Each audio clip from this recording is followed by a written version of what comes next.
We're going to take a look at the iPhone's Notes application.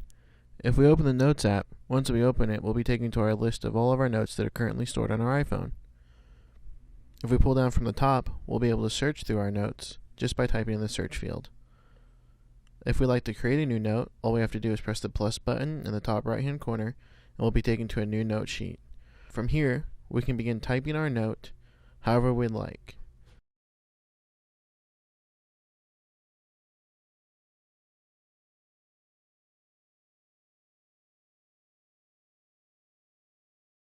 Once we're done typing, if we tap and hold over a certain specific portion of text, we'll be able to select it, or we can cut, copy, and paste text.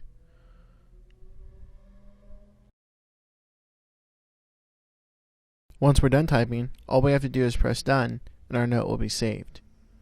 Pressing the right arrow in the bottom corner will take us to a recent note, and pressing the left arrow will take us to a previous note. Hitting the share button, we can share our note via mail, messages, print, or copy. Or we can delete our note by pressing the delete button in the bottom.